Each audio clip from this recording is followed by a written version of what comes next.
Is it going?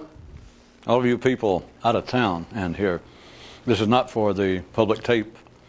Just right quick, I wanted to say something.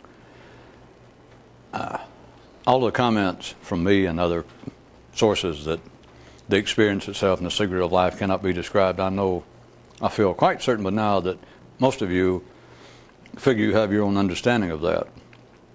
That either it's too complex, too astounding, too plain, or that there's something metaphysical, a basis of which even you have no idea, that keeps it from being easily or directly explained. There's another aspect I've never mentioned that I was going to mention to you. Besides all of that, not coming one way or the other, but there's something else about it, and that is that the ordinary nervous system of man, there are aspects of it that were described, all human nervous systems immediately recoil from it. You never heard that before. Nobody ever saw fit to tell you, but there it is. Now fade out and quit living in Germany and Canada and California and come somewhere good like fade it out.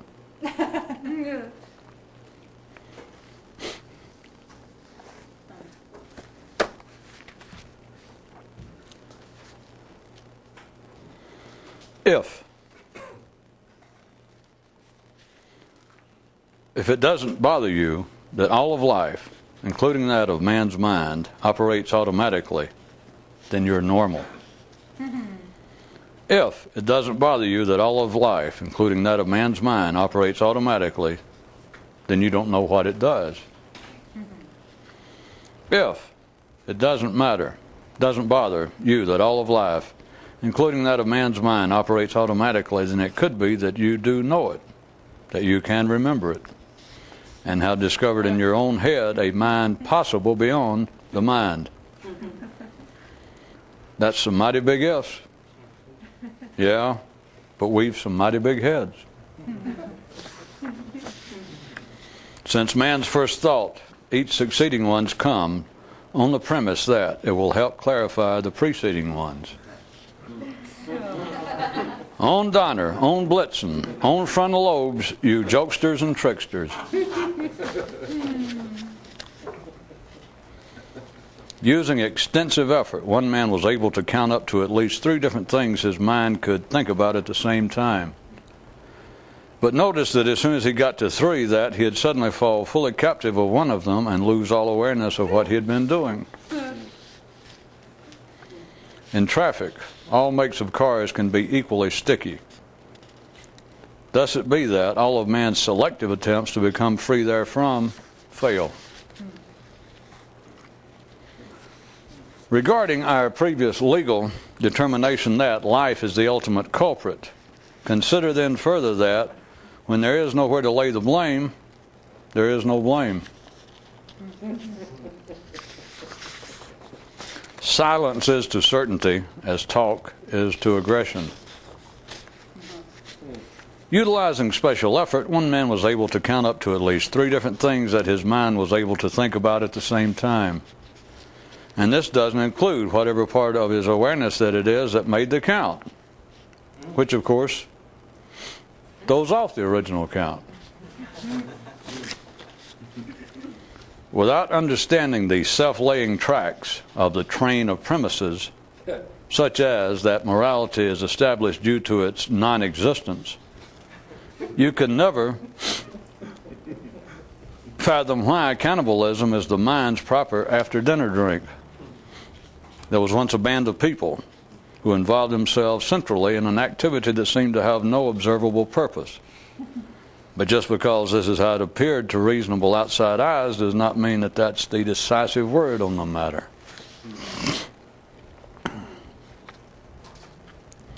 Even though each mind pursues only those things that are in the best interest of the collective consciousness of man, to intellectually achieve anything individually, you must go far beyond this point. Stand aside for some definitions. Science, a form of encouragement for those who don't want the merry-go-round to ever run down. Religion, encouragement for those who fear that it will.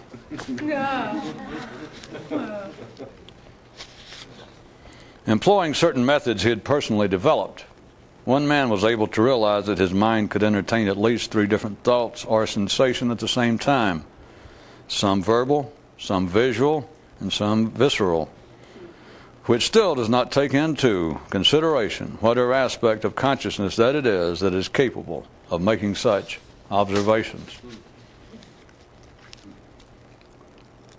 In this one kingdom was a particular area which made the people disheartened. There was yet another which caused them to be cheerful. There was yet another region which produced in them anxiety and fear, and another bravery and aggression. And although the people had lived in this land for all of their days, few of them ever realized the source of their lives' sensations and took them to be self-affected. One reason it is hard to recognize the more conscious among ordinary man is that while they may live with him, they do not live like him. If you yet stand on your porch awaiting a sign, some sort of supernatural signal to lead you to the promised land of freedom, you will forever look awry. That is, to the traffic itself as the cause of your captivity, and not to your own looking thereto. It is tempting to say that a man's mind only thinks about things that are in its own best interest. But if you examine what it is normally concerned with, you're almost forced to reconsider your conception of what constitutes one's own best interest. What is brought forward again is the fact that the needs of man the collective and him the individual can diverge in ways not accounted for by the group. After you've seen what life is about, whenever you return to taking it seriously and personally, you undertake then to dream within a dream. Only the mind will act as an open cut that will further infect itself. Note, it is in a sense shabby, shameful, and less than accurate to describe the man in terms such as I just did. But without such a striking basis for comparison, 'tis extremely difficult to ever even get a brief glimpse of this most elusive, self-camouflaging creature. Oh, and also is the fact that it doesn't take all this personally anyway.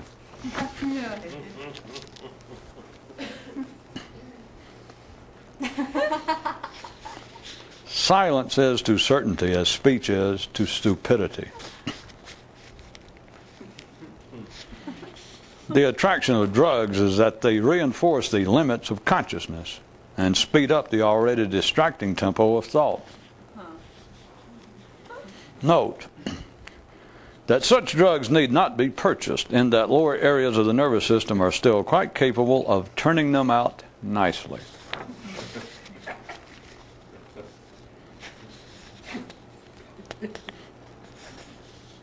I won't bother to specify which drugs, but I will hint to you that they have shorter titles and things like Squibb and Company or Park and Davies. No one can operate without a premise or a purpose, except a mystic. And him just barely. Call the tailor. No thought, no guilt. No thought, no moral outrage. Unacceptable tears in the collective civil fabric. No. Silence is to certainty as talk is to routine confusion. One man's interim enlightenment. I'm quoting. I have never stumbled or screwed up in life, but my mind was responsible.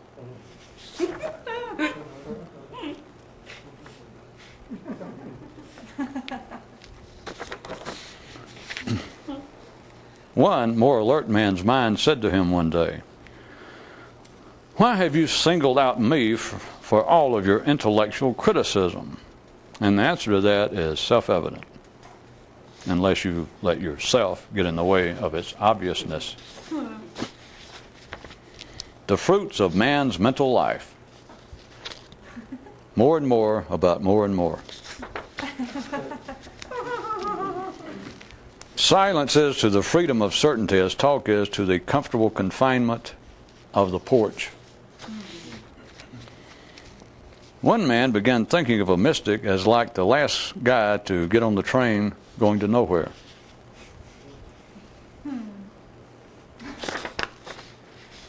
And finally, some absurd health news. When treated by a Bodhi tree or the like, most people get better, even if they weren't sick.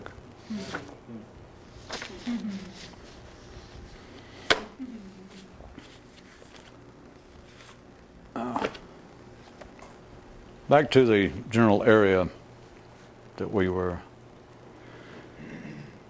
conversing upon and about how far away a different state of consciousness, how far away the secret of life, how far away the union with God, how far away the embrace of the eternal lover, how far apart, how far away is the Buddha mind, the secret of the mysteries, all of that, how far away it is. And yet, if it was any closer, some people would feel like they need to call 911 and report a trespasser, perhaps a burglar, someone following way too close, a kind of spiritual form of sodomy, which one good attorney had lowered to following too close. That was near Sparta and not Georgia.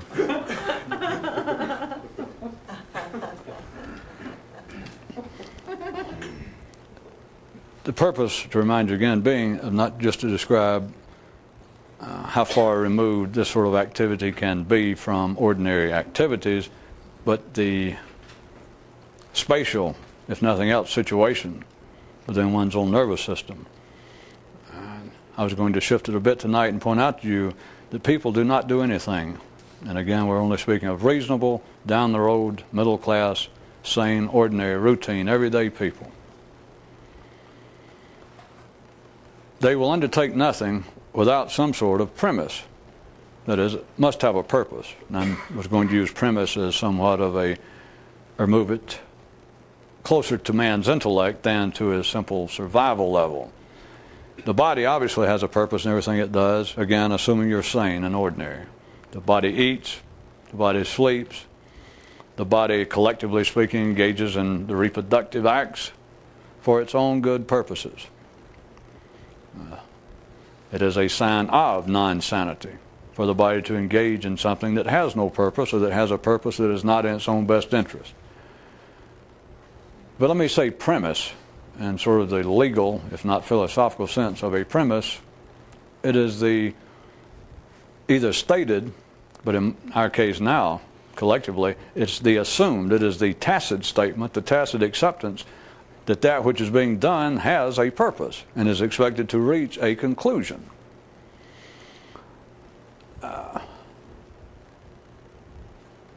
Anything you take in civilization, we should take a vote and see if everyone agrees with me that it gets less and less interesting to specify selective examples from life. No, we can't do that, because then you'd have to select whether you agree with it or not and vote either yes or no. It's all of civilization. It's what I wish we could just say and get over with, but I know that that's not the way things work in the mind. Pick out any specific area in civilization. And by civilization, I'm again referring to the world of man's mind as much as we can verbally speak of it and refer to it apart from the world of the body.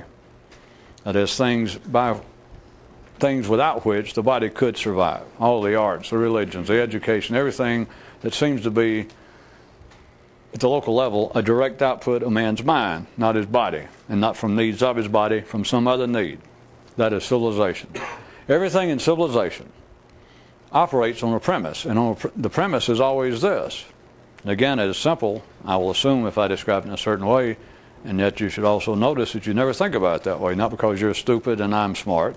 It's because the mind is not arranged to look at it in this way. But everything that a man's mind does, I slipped in a couple of disguised news items tonight, that apparently everything everything the mind does in a man, an ordinary sane man, is, collectively speaking, for the interest of the mind, in the best interest of the mind.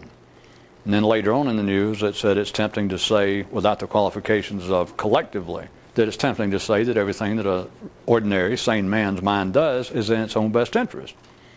It's tempting to say that. Ordinary people would say that, because they would say that contraire, if the mind is doing something not in its own best interest, that is proof itself that one has a diagnosable mental problem. That is, for the mind, for people to have a phobia, that they've got to change their socks every 2 minutes or they'll die. All sorts of phobias are considered to be that the mind operating in some way that's not in its own best interest. And forget all about all the theories about how this happened in some previous life or some subconscious area. The mind is operating in a way not in its own best interest. And that is considered, rightfully so from their view, as prima facie evidence that a person's mind is not sane and ordinary. So the news item I slipped in was, it's tempting to say that everything that an ordinary man's mind does is in its own best interest. But now consider, everything that the mind normally does under civilized conditions, also by the definition of civilized conditions and civilized purviews and context, implies that if it's not overtly a positive move, at least it's not a negative move. That is, anything that somebody comes up with a new novel, somebody comes up with an attempted new school of painting, and you may not see the point in it, but it will be in some way, if not observably, demonstrably to a large group of people immediately positive. The point is, it's not destructive, because the destructive aspect is not part of civilization. That's what I want you to keep in mind for a second. The way I'm using it is contraire, is expanded to ordinary people saying that we have destructive elements in our society, or there are destructive aspects in civilization. That's not true. Not from a better view. That which is destructive, criminal behavior, antisocial behavior, is by its very definition, if you see it, is outside civilization. So, anything that is not destructive, by anybody's definition, not mine, but if it is not destructive to civilization, then in some way it can be seen as being in the best interest of the human mind. You individual, as I said, you may hear that this is the way, this is neo-minimalist music. And you hear a new symphony performed and you think, well, Jesus, I didn't even like minimalist 10 years ago. Now they got a minimalist revisited. And you can say, well, I don't see the purpose. It sounds nothing at all like Brahms or Schubert. This is not progress. Now that can be your view, you understand, just because of your taste. But you also must understand that even if classical music, serious music in the Western world, if it collapsed, you do realize, I shouldn't say that, just because there's a form of new serious music that is now being fostered and presented to the public as being the new thing, just because you don't like it, you've got to be sane enough to realize it's not the downfall of civilization. Even if it prevails for a few years and you have to quit going to the symphony because it's all way too modern and you don't like it, okay, I'm sorry. But you've got to realize it is not the end of civilization. Everything that transpires in civilization operates on an unsaid premise. The premise being that something is wrong. That is what has been forgotten. That is what the human mind, and I'm lying somewhat. I'm distorting it to say that the human mind forgot, because it never actually realized it. But we'll operate on that basis for a second. That the human mind does not move except on a premise. It is not, as always, no matter we verbally dissect it ephemerally for these discussions, but the mind does not operate without motivation any more than the body does. The motivation always being, the premise always being, that something is wrong. Consider the premise of all religions is that man is not up to par. They call it spiritually, that man is he's completely missing the mark. He has yet to grow up. He's yet to be a decent kind of guy and gal that God, should he show up, would be proud of. I mean, you're still kind of shabby and shameful, to quote something I heard. You're less than up to speed and par. That might seem obvious enough, but look at everything else in civilization. How about something that might seem as very far removed from religion, education? The premise of education is that you're dumb.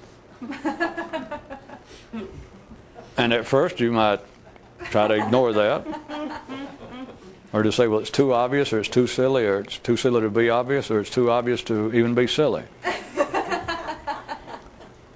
But no one ever states that premise. And if I present that way, an ordinary person might say, that is, the ordinary part of your mind might say, well, all right, if you're going to just be semi-jocular, then maybe so. But you never think about that. The premise is you're stupid. The premise is you're dumb. The premise is you need help. And here it is, either Harvard or your local night school or community college giving courses at night in air conditioning repair. Whatever it is that you're stupid. That's the premise. Why else would you go to school? Now, people will say to increase their earning capacity and etc. But understand that everything that flows from the human mind, civilization, and every aspect in it, there is no exception, operates on a premise. And the premise is always that something is wrong, that there is a problem. The kind of activity that has always been referred to as the mystical comes as close as possible, according to how bad your hearing is, either comes as close as possible or is the only exception to that, because you can find no collective premise for attempting to do it. None.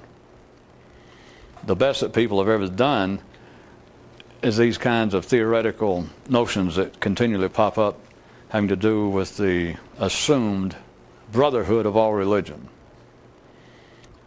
I don't know whether you see it, but that comes the closest to spurring man on beyond, to any possible point, beyond a secular, selective, local version of some extraordinary growth inside the individual, which is what religion, in a sense, should have been, or will claim that it is. But the so-called mystical way and effort in life is either the closest thing or the only exception to this, that there is nothing in the collective mind of man, that is, there is nothing in civilization that offers a premise for why someone should do this. None. And it's not to play woe is mystics or woe is would-be mystics, but until you understand. Time out. I have beat on this for more than one or two nights, that those of you who have been listening are aware of different ways. And it's not to play, I can think of several ways ordinary people could look at it. It's not to play, what a strange and unappreciated effort this kind of thing is. How it's always been unappreciated, how not many people can hear it, why there is no immediate reason that you are not recognized, that there's no mystical playoffs every year, there's no mystical Super Bowl, there's no prize, the Nobel Committee does not offer prizes in mysticism. It's not all of that. All that's true, but so what? That's not the point.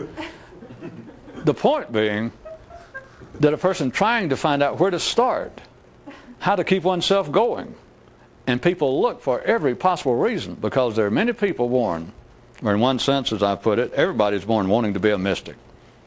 Every person that's genetically sane. And that is to say that everybody who is just genetically sane and normal on this planet is born with the urge to grow, to develop.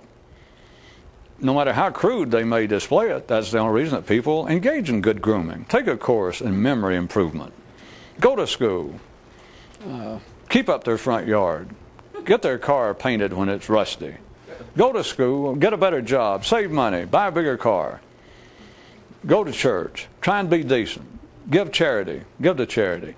Everything that an ordinary person does that is considered to be civil and decent is a form of, is an attempted expression of their desire to grow. That's what civilization is. That's all it is. So everyone, in a sense, everyone who is sane genetically, it wants to be a mystic. everyone wants to be better. All sane people, that's one of the definitions of it. If you want it real plain, you know that. To be sane is to answer. If someone says, would you like to be a better person? And they detect no inflection, that they don't think you have some personal axe you're trying to grind, and suddenly give them a brochure from the Seventh-day Advertisers. If you just say, would you like to be a better person? The proof of sanity is you have to say yes. And I say you have to. All sane people automatically do say yes. You don't have to think about it. It's not applied. So everyone is attempting to grow. Then it gets into all the various stages amongst ordinary people, is then they want to select certain areas. They have to split up into different teams, or we wouldn't have the National League of wanting to be more awake and enlightened. That is, that they split up into Catholics and Jews and Buddhists and Republicans and Democrats and fascists and everything else. They divide up the playing field, which is dividing up, life has already done it up here in the playing field, into things, though, there's little groups of us. It's us possums against the hippos, or against the beavers, and the squirrels against the cats and the birds. And I am not now speaking in the physical do or die battle for survival, but even up in here. And it's just obvious as hell if you can get past that one little area in your brain that is staked out and told you that you are a Jewish libertarian from whatever, or that you're a Muslim fundamentalist. If you get away from that, you simply look and you realize that all of the divisions that seem to promote or seem to produce or seem to excite passion in people, whether you agree with it or not, whether it affects you or not, of even people arguing over music, of whether the music has just absolutely, in the Western world, let's say, has absolutely died since the classical era. I don't hear anything about romanticism. I know how popular it is, but no, after Mozart, forget it. They can say that, and the people that would apparently get in a fist fight, at least they will get in a verbal fist fight in the letters to the editors of the New Yorker magazine or New York Times, they will do everything but bloody one's nose physically. So in all those areas, what I was saying is, once you see it, it's just obvious as hell, is there is no right and wrong. There is no better music, worse music. It is, in fact, in essence, it is cut up in that way to keep men from looking directly at the fact that all civilization is doing is making more and more out of more and more.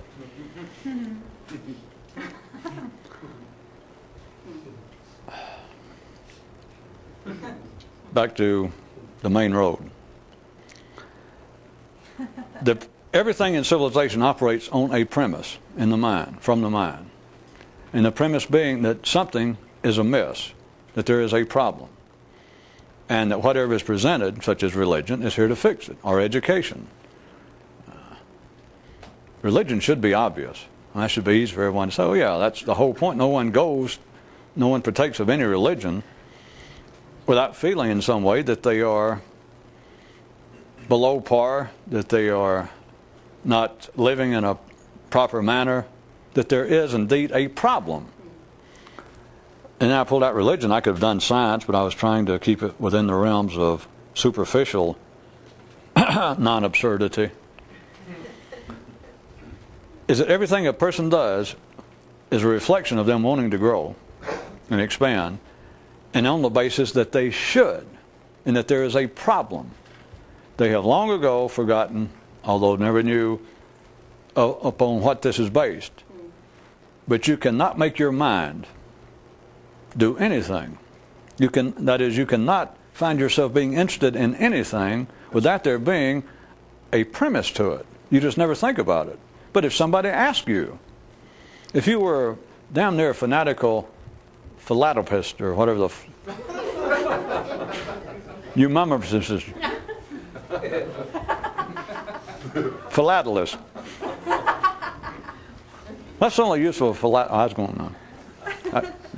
I just make my own joke. You can do it yourself. Someone who is damn near a fanatical stamp collector. I may be sorry I put my foot in this, but I can always get out. At any rate, something that an ordinary person is doing, and somebody says, how in the hell do you sit around, how do you spend such a large part of your life and disposable income on collecting stamps? I mean, somebody asks you that, sort of a friend, or that being real pushy about it. You will then offer, maybe for the first time in your life verbally, you will offer a premise. That is surely not the word you would use, but you'll say, well, all right, if you're really interested, I'll explain it to you. And you go, well, I am. It's beyond me. You will give a premise. You have never stated it, but you have operated on the basis that in front of the act, in front of the pursuit of the act, is at least an unstated assumption of what the purpose is. That's what a premise is. At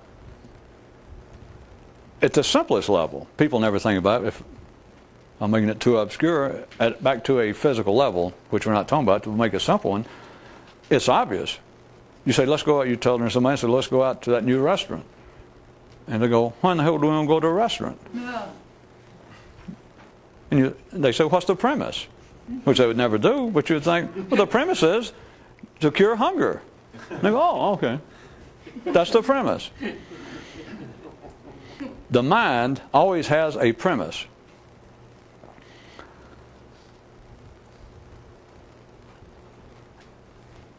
And the premise is always on the basis that there is a problem. Religion, it's obvious, you can see that it operates on the basis of a problem. Education's a little trickier to see. But then consider everything else that goes on between those two extremes, or even past, like I said, even into science, even into things that apparently has very little to do with the individual.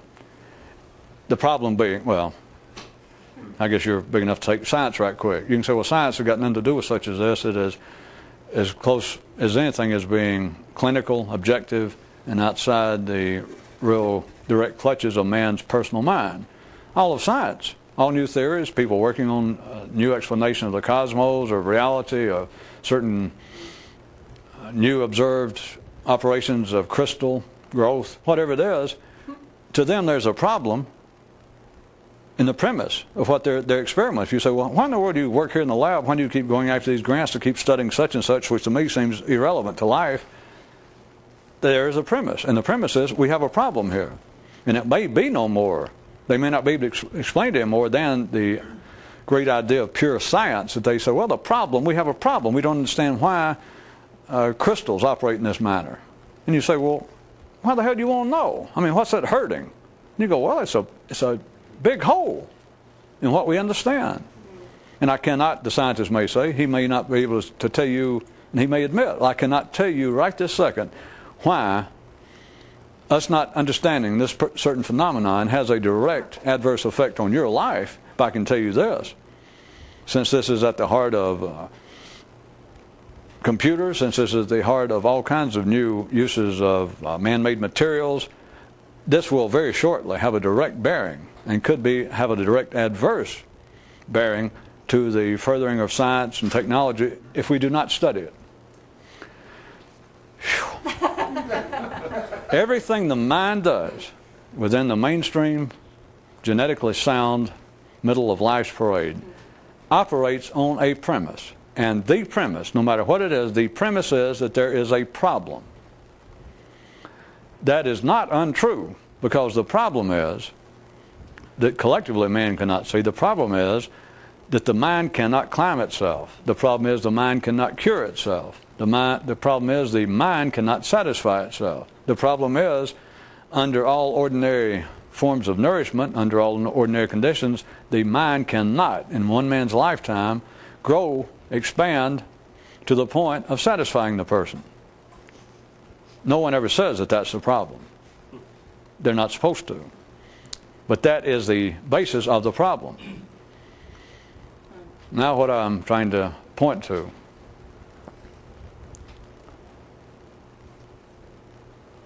As far as there being a collective, recognizable basis, motivation, thrust, premise for the individual undertaking such as this, there be none. This is as close as possible to an operation within life, which I must admit from three-dimensional descriptions, even my own, it's literally impossible, it being a closed system as far as the mind now sees. But it comes as close as possible as something that a person is attempting. And it's still not destructive. You got to remember, it's not insane or it's not destructive.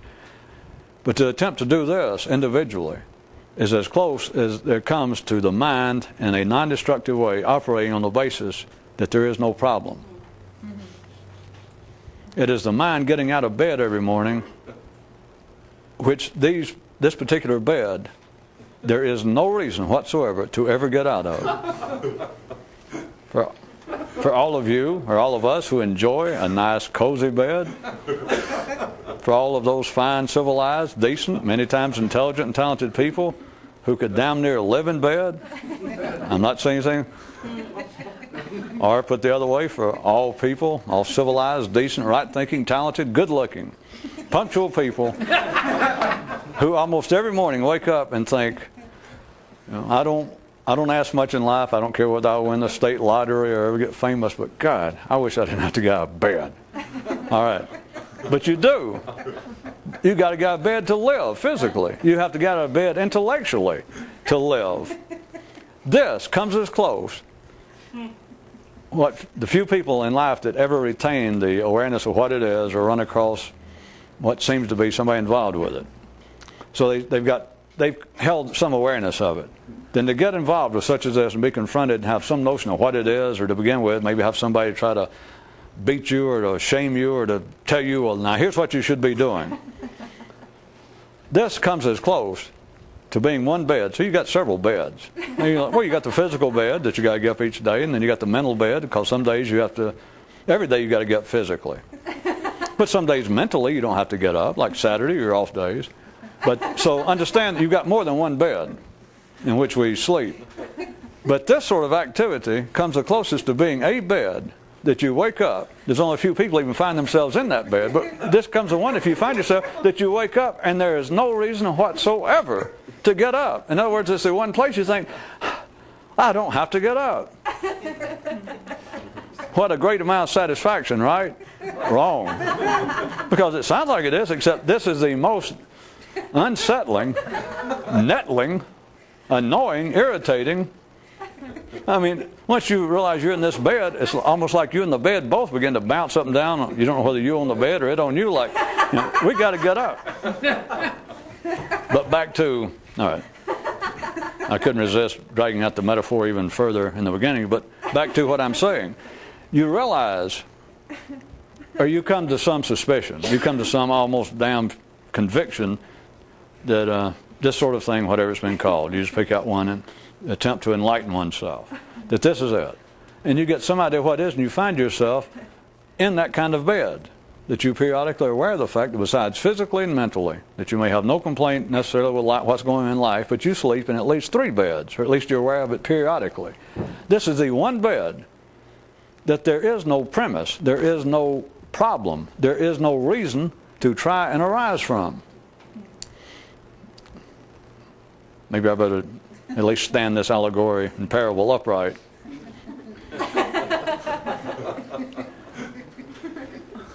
The attempt to do this is not based upon any observable, collectively based problem.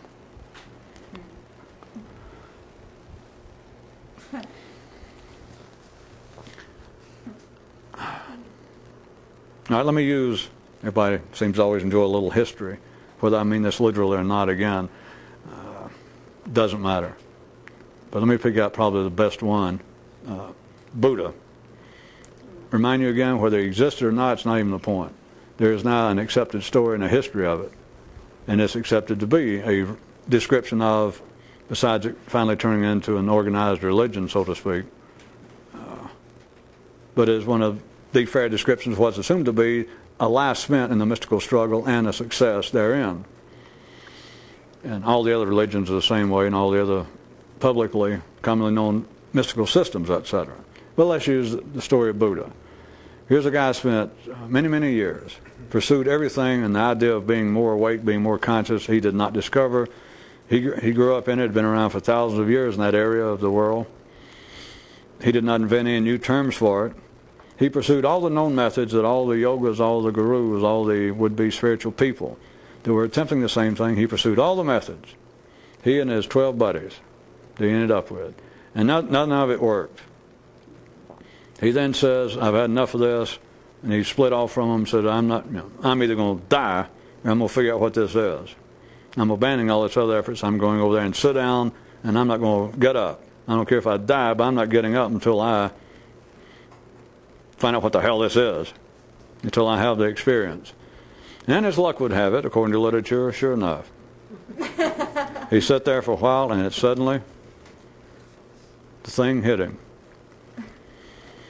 And then it says they sat there a while longer, even after that. They started to get up, and then he sat back down, and he thought, no, that's not it. That's not all of it. Now I got to figure out, because he just knew he was going to say something, or he knew he'd run across his buddies. He knew something. He knew, let's put it that way, he knew that he'd have to go back and tell his 12 buddies, because after all they'd been through, if nothing else, he'd go back and tell them.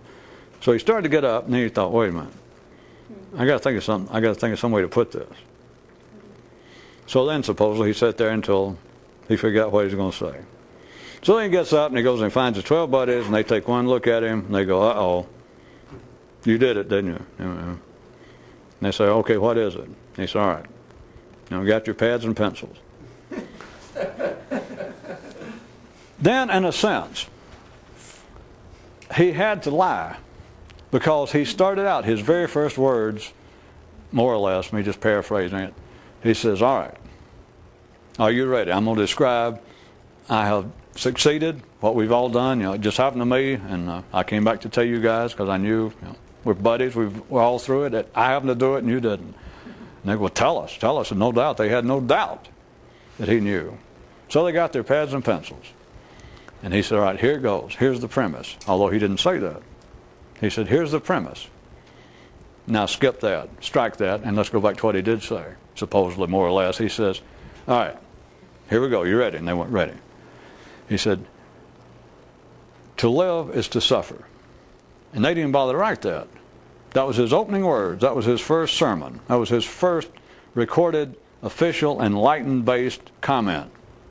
Not to even the public. This is to the 12 people that he had been searching and working with all those years. He says, you ready? And they went, ready. He says, to live, to be alive, is to suffer. They didn't write that down. It was an accepted premise. Mm-hmm.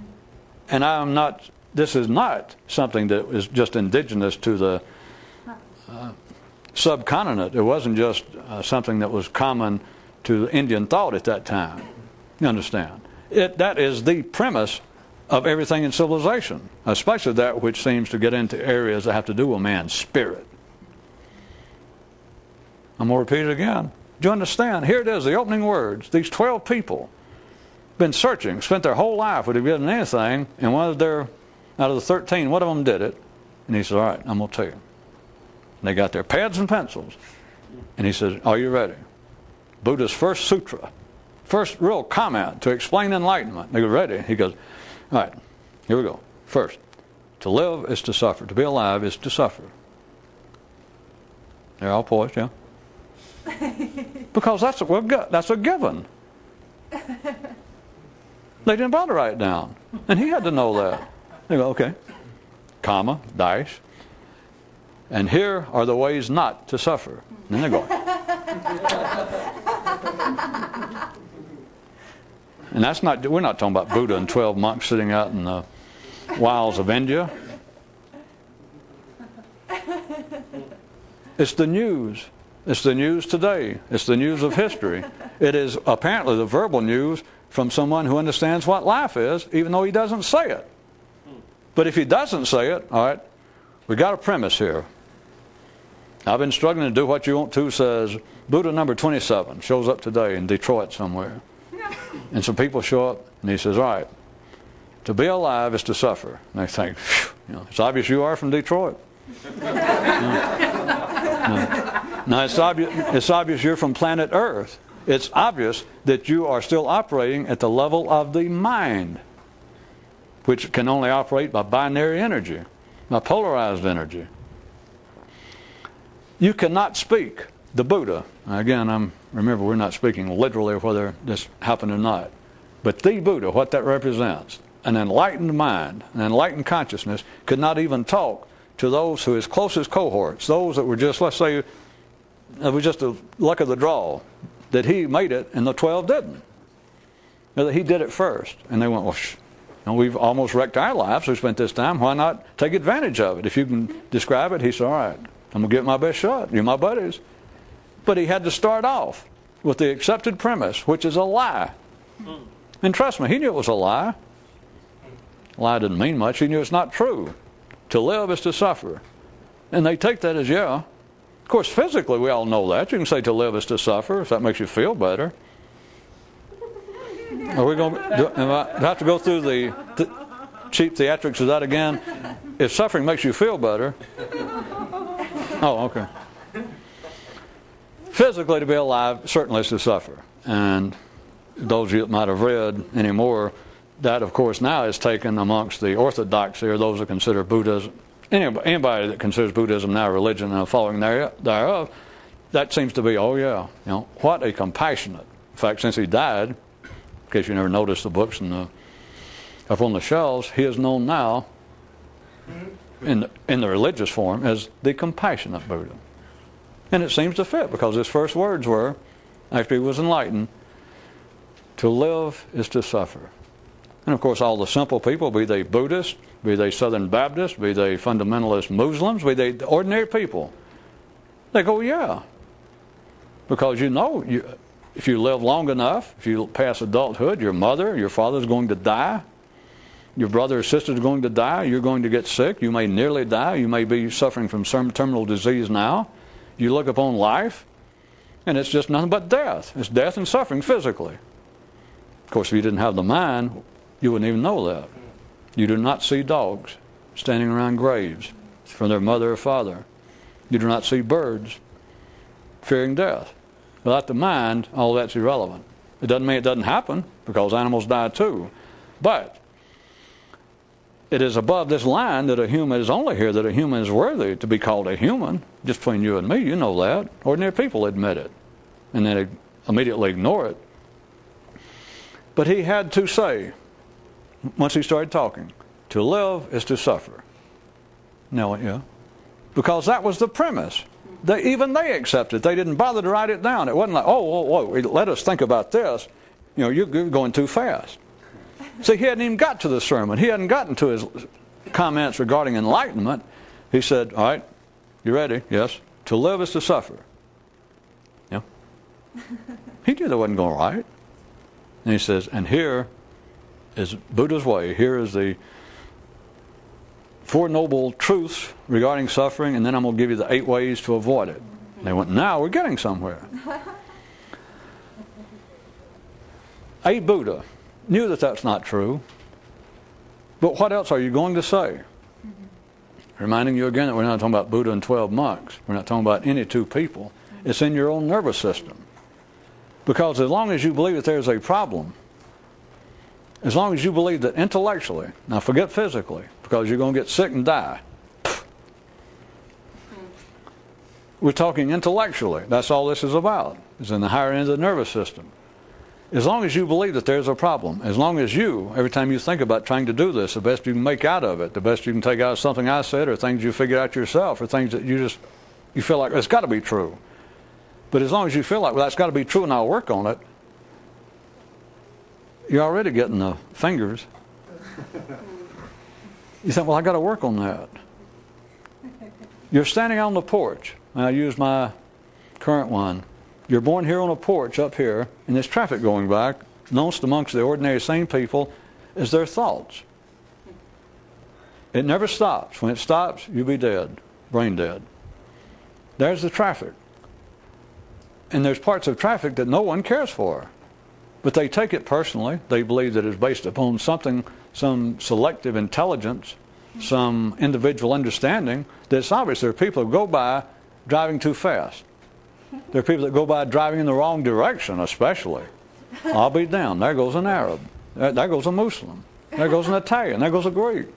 Some of them playing their radios too loud. Some of them doesn't have a radio. Some of them say music sucks. No matter what is going on through here, if you take it personally, and you think, well, I've got to work on that. This is so sticky that my descriptions about that kind of exceptional polyurethaning of one's porch that is there when you're born, even that sounds as to be an anemic metaphor. Because as long as you hear Buddha, the enlightened one, as long as you hear him to say, all right, are you ready? Inside your own nervous system, you hear what you think is the voice of the future, the voice of higher consciousness, and it says, are you ready? And you go, am I? And you're poised. And even to yourself, you go, no. I was going ahead and say to live is to suffer, but it doesn't matter as long as you think that there's a premise. Because if you think that there's a premise to this, the premise is always on the basis that there's a problem.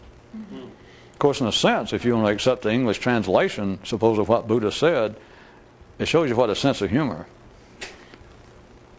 Because he picked out the worst possible example. He said, to live is the problem. You just don't hear it that way. Well, I was hoping maybe. In other words, if he'd been just sort of a routine mystic, or without that kind of good-natured sense of humor, he would have said something like, to be alive in India circa 500 BC is to suffer. Or, well, he might have said to people, to be poor, to be of the non-royal class is to suffer. To be a farmer is to suffer. To be uneducated is to suffer. Or he could turn to be dark-skinned, to be an Indian is to suffer. To be a woman is to suffer. He could have said all sorts of things. And of course, there are plenty of religions and factions and sects that are based upon that. And politically, not just religiously. But, well, anyway, some of you heard I couldn't resist still trying to make the rest of you.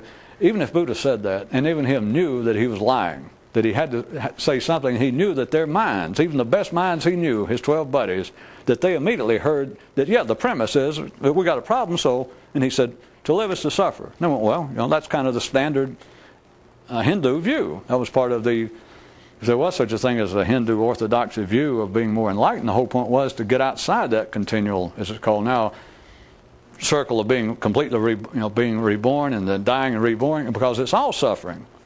It doesn't get you anywhere. If it gets you anywhere and you keep living a better life, every time you come back you're still going to suffer because you're going to die. And enlightenment was supposed to be, from one view, to get outside that, just to go beyond it and be through with it. So it was accepted. That was part of the intellectual climb of the time and the place. That to live is to suffer. But I'm telling you, if he said that, which is quite possible, that's not even the point. But what a jokester, what a trickster, because he didn't pick out something simple that you could almost defend. He picked out the worst possible example to use. To live is to suffer. In other words, he's saying all of life sucks, not just certain parts. To be alive is the problem. Except ordinary people, they keep repeating that. They don't hear it. To live is to suffer. And everybody goes, well, yeah, because it is true from their view. But if you change it and say, wait a minute, this is a faulty premise if you're trying to do something intellectually or spiritually, whatever you call it. If I was talking to somebody, forget physically, it is to suffer. It's to get boils and gingivitis, because they hadn't cured it. It's to suffer. And everybody goes, yeah. And you say, well, forget that. We're speaking about somewhere spiritually, intellectually. And they go, okay. Then this idea that to live is to suffer, you take that and they go, yeah, metaphorically. I see that also at a higher level, because I suffer that I cannot reach enlightenment. Or I suffer because my mind sometimes gets very aggressive, very hostile toward other people, and I know that's not beneficial. So I know that to live even here is to suffer. He was a kidder, I'm telling you. The man was a kidder because he wasn't that specific. Now he said to be alive is to suffer. In other words, what he said was, all right, I'm going to tell you people the problem. They said, okay. And he said, the problem is to be alive. Suffering sounds better in English. But even if he said that and you've given a few months or a few thousand years, people would accept that. Being alive is the problem. But do you hear what I'm saying? That right now, that would not have sold as well. That would not have gone amongst the crowd there, as well as to live is to suffer. That sounds right, but to say to live is the problem. You got nothing to do with that. You know, wait a minute. You're saying that just being alive is the problem. Trust me, he was a kidder. I mean, he realized, as long as I got a lie, I'm going to tell one that is so outrageous, that is so consuming, no one will ever see through it. He didn't want to anyway. But he had to say something. Yeah. Now back to you and yourself. Every time that you think, well, I should... Now, we're not talking about destructive habits. One more time. Although there's nothing physically, directly a person can do to affect awakening consciousness to some other level. There are things you can do that will obviously directly interfere. You know, drugs, alcohol, anything harming the body. So we're not talking about the negative aspects and not undoing them. That doesn't come into account. But every time you think, besides anything such as that, when you are confronted with what the nervous system is normally confronted with, and here, operating this two-sided brain running on in a three-dimensional world, that the only reason the instead spoken premise is, for me to try to affect this in any way, the premise is, what it is now is suffering. The way it is now is the problem. That I am going to rearrange traffic. Perhaps I'll get out there and I can, not just my own, but perhaps, I shouldn't even say my own, most people are not that sharp, that if I can get out there and straighten out traffic, if I can get everybody running down the same side of the street religiously or politically, if I can get people to do so-and-so, I would be better off. The traffic would not drive me crazy. I tried to point out to you tonight, as long as you think that looking upon traffic, that there are selective parts of it that are the problem, you'll never see that it's you're looking at the traffic that's the problem. And when you see that, I ought to quote myself again, when it reaches the point that there is nowhere to lay the blame, there is no blame. When you realize that there is no problem, then there's no problem to work on. Or worse yet, when you realize there is no premise, you think, wait a minute, that almost means there's nowhere to go. Yeah, except you can't say nowhere to go, because then you're kind of stuck with that dangerously childish, carrying your watch pocket aphorism that, well, hell, we're all enlightened right this second, just don't know it. People's always like that one, but it's not exactly true. I mean, it's real damn close. Now, I'll give you that. It's real close. It's as close as your foot is to the porch itself. But to say that we just don't know it, you just don't know what it is. You just don't know what the idea of a premise, an unspoken premise, does to trying to affect consciousness.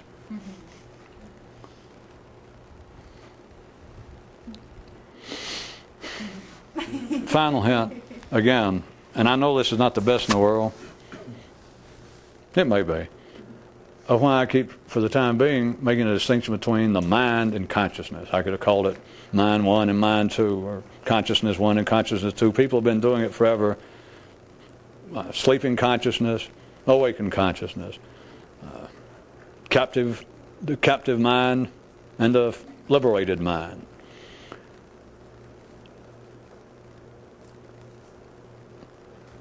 The strongest hint I was trying to lay out, again sideways, is that the mind, your ordinary mind, no matter who you are, will not attempt anything without there being a premise. And the premise is always that there is a problem, that there is something that I should be doing. There's a problem here, and to ordinary would-be mystics the problem is I'm not awake or I'm not enlightened. That's the problem. And to say the least, it's very difficult to deny that. I mean, what are you going to say to somebody? That's not your problem. Because then all they're left with is, oh, you're saying that we're all awake and just don't know it. No. Just try this. Tattoo or write in a ballpoint, screw a premise. And do that until next time.